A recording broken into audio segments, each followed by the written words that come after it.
அந்த நேரத்தில் நம்ம சாப்பிடாம வயிறு அப்படியே எம்டியாக விட்டுருந்தோம் அப்படின்னா அதில் சுரக்கக்கூடிய அந்த ஆசிட்ஸ் வந்து என்ன ஆகும்னா குடலை அரிச்சு புண்ணாக்கி நாள்பட்ட அல்சர் ஆகும்போது குழி விழுந்த புண்ணா ஆகிடும். அப்போ தான் வந்து பிரச்சனையே ஸ்டார்ட் ஆக ஆரம்பிக்கும். கொடுமையான தொந்தரவுகள் அப்போ தான் ஆரம்பிக்கும். அப்படியே எடுத்துட்டு மேலே வரும் அப்படின்னு ஏற்பட்டுட்டே இருப்பாங்க. அப்படியே அந்த கேஸ் வர மாதிரியும் இருக்கும், வராத மாதிரியும் இருக்கும். அது வந்து தொந்தரவு பண்ணிகிட்டே இருக்கும். பலகாரத்துக்குடைய எண்ணெய் மட்டுமே தனியாக வாமிட்டு எடுப்பாங்க. ஸோ இந்த மாதிரி டிஃப்ரெண்ட் கேட்டகரிஸ் ஆஃப் பீப்புளை வந்து நான் வந்து கேஸ்ட்ரிக் அல்சரை வந்து நிறைய பேர்த்த பார்த்துருக்கேன். அந்த புண்ணையும் ஆற்றி அந்த லேயர் உருவாகிறதுக்கு இந்த உடலுக்கு நம்ம அவகாசம் கொடுக்கணும்னா நமக்கு வந்து என்ன ஆகுதுன்னா இந்த பிரச்சனை முழுமையாக சால்வ் ஆகும். அனைவருக்கும் வணக்கம். நான் உங்கள் ஹீலர் சக்திவேல் யுவராஜ் பேசுகிறேன். இந்த வீடியோ பதிவு எதுக்காகன்னு பார்த்தீங்கன்னா, நாள்பட்ட அல்சர், கடுமையான அல்சர் இருக்கிறவங்களுக்கான பதிவு தான் இது. அல்சர் வந்தவங்களும் சரி, அல்சர் வந்துருமோ அப்படிங்கிற பயத்தில் இருக்கிறவங்களும் சரி, அல்சரே வராமல் வாழ்க்கையை எப்படி வாழ்றது, நல்லபடியாக வாழ்றதுங்கிறவங்களுக்கும் சரி, இது ஒரு நல்ல விழிப்புணர்வு பதிவாக இருக்கும். ஏன்னா அவ்வளோ இன்ஃபர்மேஷன்ஸ் இதில் கொடுக்க போகிறேன் நான். ஃபர்ஸ்ட்டு ஏன் அல்சர் வருது அப்படின்னா, முதல்ல ஒரே ஒரு காரணம் என்னன்னா, பசிச்ச நேரத்துக்கு சாப்பிடாம பசிக்காத நேரத்தில் சாப்பிட்றது. ரொம்ப நாளாக வந்து காலை உணவை தவிர்க்கிறது, இல்லைன்னா இரவு உணவை தவிர்க்கிறது, மதிய உணவை சுத்தமாக தவிர்த்துறது. ஒருவேளை உணவை தவிர்த்துட்டோம் அப்படின்னா நமக்கு நல்லாவே தெரியும் பசிங்கிற ஒரு உணர்வு வருதுன்னு தெரியும். அந்த நேரத்தில் நம்ம சாப்பிடாம வயிறு அப்படியே எம்டியாக விட்டுருந்தோம் அப்படின்னா அதில் சுரக்கக்கூடிய அந்த ஆசிட்ஸ் வந்து என்ன ஆகும்னா குடலை அரிச்சு புண்ணாக்கிடும். ஓகேங்களா? இதுதான் அல்சருடைய அடிப்படை காரணம். இதுதான். இப்போ இது நடக்கிறப்ப அடுத்து என்ன ஆகுதுன்னா, இந்த சாப்பாட்டை தொடர்ந்து நம்ம எடுக்கும்போது என்ன ஆகுதுன்னு பார்த்தீங்கன்னா, இறைப்பையிலே நிறைய லேயர்ஸாக இருக்கும். இப்போதான் கொஞ்ச நாள் சாப்பிடாம இருக்கீங்க அப்படின்னா மேல் லேயர் காலியாகும், அதுக்கு அடுத்த லேயரும் அரிச்சு காலியாகும், அதுக்கு அடுத்து கீழக்கூடிய லேயர்கள்லாம் காலியாகும். அதுக்கப்புறம் என்ன ஆகும்னா, நார்மல் புண்ணா இருக்கிறது நாள்பட்ட அல்சர் ஆகும்போது குழி விழுந்த புண்ணா ஆயிடும். அப்பதான் வந்து பிரச்சனையே ஸ்டார்ட் ஆக ஆரம்பிக்கும். கொடுமையான தொந்தரவுகள் அப்பதான் ஆரம்பிக்கும். ஸோ அப்போ அப்படிங்கிறப்ப என்ன பண்றோம், ஃபர்ஸ்ட் நம்ம என்ன புரிஞ்சுக்கணும் அப்படின்னா, முதல்ல அல்சர்ல வந்து 3 வகையான அல்சர் இருக்கு. நல்லா புரிஞ்சுக்கங்க. 3 வகையான அல்சர் இருக்கு. ஃபர்ஸ்ட் கேஸ்ட்ரிக் அல்சர், அதாவது இறைப்பையிலேயே புண்ணாகிறது. இந்த இறைப்பையில புண்ணாகிறவங்களோட நிலைமை தான் ரொம்ப கொடூரமா இருக்கும். ஓகேங்களா? இந்த இறைப்பையில புண்ணாகிறவங்களுக்கு என்னென்ன அறிகுறிகள் காட்டும் அப்படின்னா, சாப்பிட்ட உடனே எடுத்துட்டு மேலே வரும். அப்படியே எடுத்துட்டு மேலே வரும் அப்படின்னு ஏற்பட்டுட்டே இருப்பாங்க. அப்படியே அந்த கேஸ் வர மாதிரியும் இருக்கும், வராத மாதிரியும் இருக்கும். அது வந்து தொந்தரவு பண்ணிகிட்டே இருக்கும். அடுத்து வந்து பார்த்தீங்கன்னா வயிறு எப்பவுமே எரிச்சலாகவே இருக்கிற மாதிரி இருக்கும். சாப்பிட்டதுக்கு அப்புறமும் வயிறு எரிச்சலாக இருக்கிற மாதிரியே இருக்கும். அடுத்து வந்து பெயின், கரெக்டாக அந்த நெஞ்சுக்கிட்ட ஒரு வகையான ஒரு வலி வரும். அந்த வலியை வந்து ரொம்பவும் சாகடிக்கிற மாதிரியும் இருக்காது, ரொம்பவும் கம்மியாகவும் இருக்காது. அந்த வலியை வந்து அன்எக்ஸ்பிளைன்டு பெயின் சொல்லலாம். Unexplained feeling, unexplained pain. ஒரு மாதிரி அந்த வலிக்கிறப்ப அந்த வலியோட வலி என்னங்கிறது அந்த இடத்துல இருக்கவங்களுக்கு மட்டும்தான் அது தெரியும். அடுத்து வந்து மோஷன் ட்ரபிள் கண்டிப்பாக வரும். ஏன்னா இங்கே இறைப்பை ஃபுல்லாக புண்ணா இருக்குங்கிறப்ப அங்கே போய் உணவு நிற்கும் போது அங்கே செரிமானம் முழுசாக ஆகாது. அப்படிங்கிறப்ப அது முழுமையாக செரிமானம் அடையாத அந்த உணவு சிறுகுடல் வழியாக பெருகுடல் வழியாக வரும்போது அந்த தன்மை எல்லாமே அந்த உணவாகவே தான் வெளியே வருதுங்கிறப்ப அது மலமாக கன்வெர்ட் ஆகாமல் இருக்கிறனால அங்கே மலச்சிக்கலும் ஏற்படும். அடுத்தது வந்து பார்த்தீங்கன்னா, வயிறு எப்பவுமே கடாமுடானே அடிச்சுக்கிட்டே இருக்கிற மாதிரியே இருக்கும். ஓகேங்களா? சத்தம் வந்துகிட்டே இருக்கும். அடுத்தது சில பேருக்கு வந்து வாமிட்டிங் சென்சேஷன் வரும். சாப்பிட்டதெல்லாம் உடனே வாமிட் எடுப்பாங்க. சில பேருக்கு என்ன பலகாரம் சாப்பிட்டாங்க அப்படின்னா பலகாரத்துக்கு எண்ணெய் மட்டுமே தனியாக வாமிட் எடுப்பாங்க. ஸோ இந்த மாதிரி டிஃப்ரெண்ட் கேட்டகரிஸ் ஆஃப் பீப்புளை வந்து நான் வந்து கேஸ்ட்ரிக் அல்சரை வந்து நிறைய பேர்த்த பார்த்துருக்கேன். நைட் டைமில் உடம்பு அனலாட்ட சுடுன்னு இருக்கும். குளிக்காமல் படுக்க முடியாது, குளிக்காமல் தூங்க முடியாது. அதே மாதிரி திடீர்னு நடுராத்திரியில் தூக்கம் தெளிஞ்சு எந்திரிச்சிட்டாங்கன்னா திரும்ப அவங்களுக்கு தூக்கமே வராது. ஸோ அந்த அல்சர் வந்து மன உளைச்சலுக்கு கொண்டு போகிறது இல்லாமல் மன நோயாளியாகவே மாற்றக்கூடிய அளவுக்கு ரொம்ப மோசமானது. சொன்னதையே திருப்பி கேட்டுட்டே இருப்பாங்க. ஒரு விஷயத்தை ஒரு தடவை நம்ம எக்ஸ்பிளைன் பண்ணிட்டோம் அப்படின்னா அதையே 4-5 தடவை ரிப்பீட்டடாக கேட்டுக்கிட்டே இருப்பாங்க. ஸோ அந்த அளவுக்கு டிப்ரெஷன் ஸ்டேஜுக்கு கொண்டு போயிடும் இந்த கேஸ்ட்ரிக் அல்சர். ஸோ இந்த கேஸ்ட்ரிக் அல்சர் இருக்கிறவங்களுக்கு நிறைய கோபம் வரும். சின்ன விஷயத்துக்கெல்லாம் கோபம் வரும், அன்னெசரியாக கோபம் வரும்.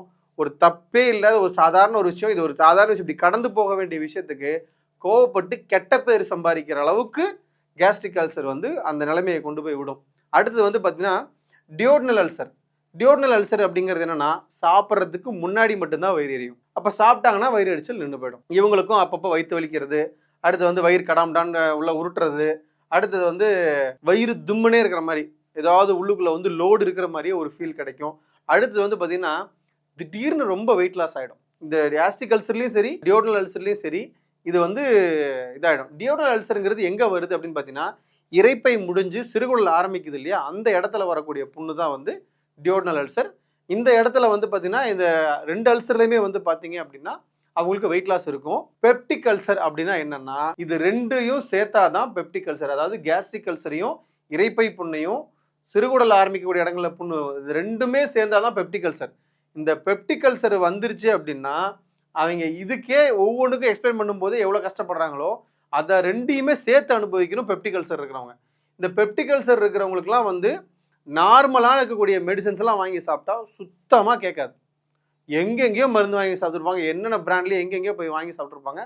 சுத்தமாக அவங்களுக்கு அப்போதைக்கு நல்லாயிருக்கும், அந்த மருந்து சாப்பிட்டா நல்லாயிருக்கும், அப்போதைக்கு உருட்டுவாங்களே ஒழிய இவங்கெல்லாம் உருட்டிட்டு தான் இருக்க முடியுமே ஒழிய அதுலேருந்து மீண்டு வெளியே வரவே முடியாது. கேஸ்ட்ரிக் அல்சருமே கடுமையாயிருச்சுனாலும் பிரச்சனை தான், டியோடனல் கடுமையாயிருச்சாலும் பிரச்சனை தான். அது ரெண்டும் பிரச்சனை அதிகமாகி பெப்டிக்காக வந்து நின்னாலும் பிரச்சனை பெரிய பிரச்சனையாகும். அப்போது ஒரு புண்ணு வந்து சாதாரணமாக இருக்குது, உதாரணத்துக்கு சொல்லணும்னா சார் எனக்கு அல்சர் வந்தே 3 மாதம் 4 மாதம் ஒரு 5-6 மாதத்துக்குள்ளே தான் சார் ஆகுது அப்படின்னா ரொம்ப எளிமையாக அவங்கள க்யூர் பண்ணிடலாம்.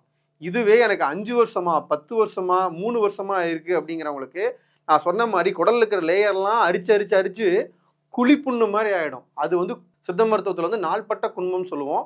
அந்த குன்மத்தில் இருக்கிறவங்களுக்கு நார்மலாக இந்த 3 மாதம் 4 மாதத்தை வந்தவங்களுக்கான அந்த அல்சர் மருந்து கொடுத்தா சுத்தமாக கேட்காது. அப்போதைக்கு வேணால் ரிலீஃப் கிடைக்குமே ஒழிய பெர்மனன்ட் சொல்யூஷன். அப்போ என்ன அப்படின்னா அந்த புண்ணையும் ஆற்றி அந்த லேயர் உருவாகிறதுக்கு இந்த உடலுக்கு நம்ம அவகாசம் கொடுக்கும்போது மட்டும்தான் நமக்கு வந்து என்ன ஆகுதுன்னா இந்த பிரச்சனை முழுமையாக சால்வ் ஆகும். அப்போது நல்லா புரிஞ்சுக்குங்க, சாதாரண அல்சர் மருந்து கொடுக்கறதுங்கிறது பெரிய விஷயம் கிடையாது.